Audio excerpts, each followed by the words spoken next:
Mon livre va être édité avec. Je l'avais actualisé, je l'avais corrigé parce qu'il y avait quelques petites erreurs.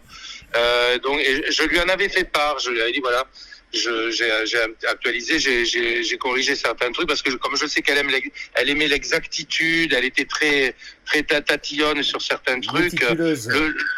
Oui, le moindre mot avait de l'importance. Si tu transformais ses propos, si tu changeais ne serait-ce qu'un mot, elle était pas contente. Elle voulait vraiment que tout soit précis comme ça. Et donc je lui en avais fait part. J'avais dit que j'avais voilà.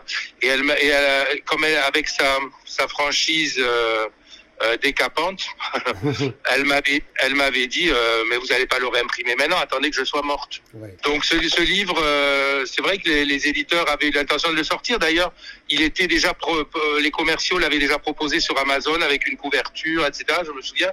Et tous les fans me disaient le livre ressort et tout ça. Et puis j'avais été obligé de dire non, tu vois, le livre ressort pas. Et on avait arrêté le truc effectivement.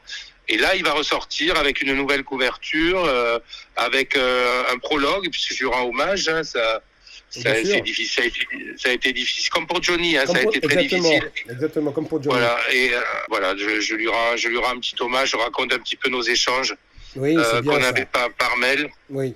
Et j'ai actualisé parce que sur l'ancienne version, j'avais pas parlé du dernier album. Donc je parle de ce dernier album. Je m'étais arrêté à l'époque, c'était L'Amour Fou. Donc après, il y a eu l'autre album derrière, personne d'autre. Donc je parle de cet album-là et voilà. Et donc j'ai transformé des tas de choses parce qu'évidemment, quand on reprend un livre, on le relit entièrement et donc on gomme certaines choses en général. Donc ce livre part à l'imprimeur. Oui. Et donc sera très bientôt publié.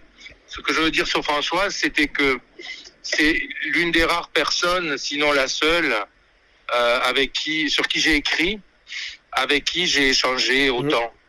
Et j'ai échangé avec elle par mail parce que c'était quelqu'un de simple et de généreux. Elle se souciait pas de savoir si de l'importance, tu vois, médiatique que tu pouvais avoir ou de l'importance tout court même. Il suffisait qu'elle accroche avec toi, qu'il y avait un truc qui lui plaise et le contact passé, quoi. Donc, elle s'est toujours comportée pas du tout comme une star, en fait. Elle était hors du star system, justement. Elle n'aimait pas ça. Oui, elle n'aimait pas ça. Elle ne se considérait pas, d'ailleurs, comme telle. Elle ne se reconnaissait pas dans ces termes, star, icône. Elle se considérait même pas comme une chanteuse. Elle avait une lucidité sévère envers elle. Quoi. Elle connaissait ses limites et chaque fois qu'elle parlait d'elle, de sa carrière, ça, elle mettait toujours en avant ses limites. Elle disait qu'elle n'était pas faite pour la scène, par exemple, parce qu'elle était limitée vocalement, parce que elle était au point de vue rythmique aussi, elle était mauvaise, quoi. Elle trouvait France Gall beaucoup plus intéressante qu'elle en tant que chanteuse parce que elle avait le sens de la rythmique qu'elle n'avait pas. C'est ça, oui. Voilà. Bouger sur scène et tout ça, elle n'avait pas ça, non. Ouais. Et à côté de ça, elle avait une voix aérienne incomparable, une façon de chanter tellement magnifique que elle a été la seule chanteuse française citée dans le sondage de Rolling Stone des plus grands interprètes mondiaux. C'est incroyable. C'est incroyable ça. Même ça, elle trouvait que c'était exagéré. Voilà. Elle disait mais il y a pas Céline Dion, pourquoi j'y suis? C'est vrai qu'elle ne se considérait pas comme une star et puis elle était hors de tout ça. Et elle était très humble de sa personne. C'est ça, et d'une simplicité rare. Elle parlait aux gens. Mais son fils Thomas est comme ça aussi. Il a été élevé de cette façon-là. Donc c'est aussi quelqu'un de simple et il se prend pas pour quelqu'un d'important. Voilà, c'est ça. Les chanteurs souvent se prennent pour des gens importants. Ils ne le sont pas toujours. En tout cas, il manque de générosité la plupart. Et elle n'en manquait pas. Et elle va me manquer, cette grande dame. Oh les échanges avec elle vont me manquer beaucoup à moi. Parce que, voilà, c'était...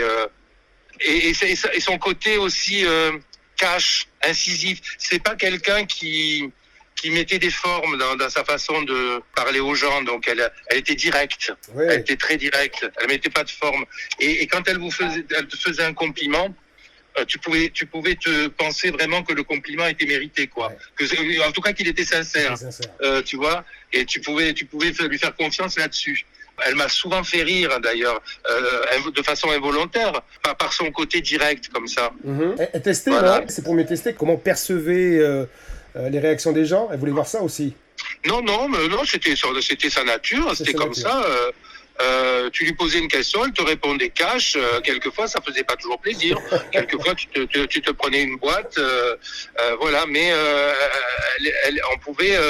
on ne pouvait pas lui reprocher de ne pas être franche et sincère pour le coup. Tout à fait. Et quelquefois drôle du coup. Je lui ai envoyé une fois, je lui ai envoyé, c'était pour un anniversaire ou pour une bonne année, parce qu'elle supportait pas qu'on lui souhaite l'anniversaire. Ni la bonne année, parce que à partir d'un certain âge, elle considérait que de toute façon, c'était pas forcément une bonne nouvelle d'avoir un an de plus, et surtout en plus dans l'état où elle était, parce qu'elle était malade depuis longtemps. Oui. Mais en même temps, si on pensait pas à elle ce jour-là, elle était pas contente. Donc il fallait trouver un subterfuge pour lui envoyer un message le jour de son anniversaire ou le jour de 1er janvier. Mm-hmm. Et un jour, c'était pour son anniversaire, je crois, j'avais trouvé une photo d'elle avec Jacques Dutronc en train de trinquer au champagne dans leur cuisine. La photo était pas terrible, c'était une photo de magazine, à la couleur un peu passée, etc. Mais ils étaient tous les deux en train de rire et de trinquer au champagne, donc je trouvais là quand même le clin d'œil sympa. Et je lui ai envoyé cette photo en lui disant, voilà... Je pense à vous très fort en ce jour particulier.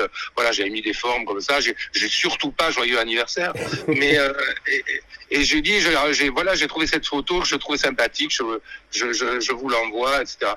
Et elle avait répondu direct. Quelle photo hideuse avec 2 points d'exclamation. Mais merci quand même.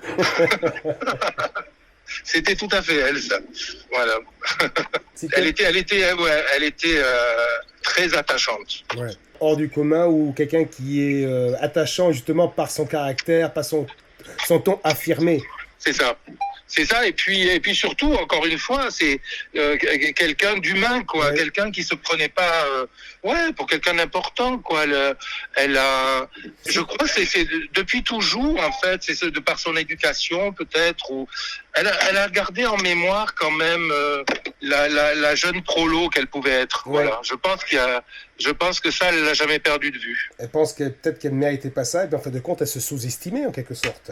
Je pense aussi, il y a une forme de sous-estimation de soi, peut-être de masochisme aussi, le plaisir de s'auto-flageller. Ouais. Il y avait un peu de ça chez Françoise, ouais. Mais il y avait aussi, surtout, beaucoup de lucidité. Elle n'était dupe de rien. Clairvoyante. S'il y avait une chanson que tu retiens particulièrement d'elle. Alors, je ne vais pas dire la question parce que tout le monde dit cette chanson-là, parce que je sais que c'était sa préférée et que je l'aime beaucoup aussi. Je vais en citer une à laquelle je pense aujourd'hui parce que on est nombreux aujourd'hui à avoir du chagrin. C'est la chanson qui s'appelle « Tu ressembles à tous ceux qui ont eu du chagrin ».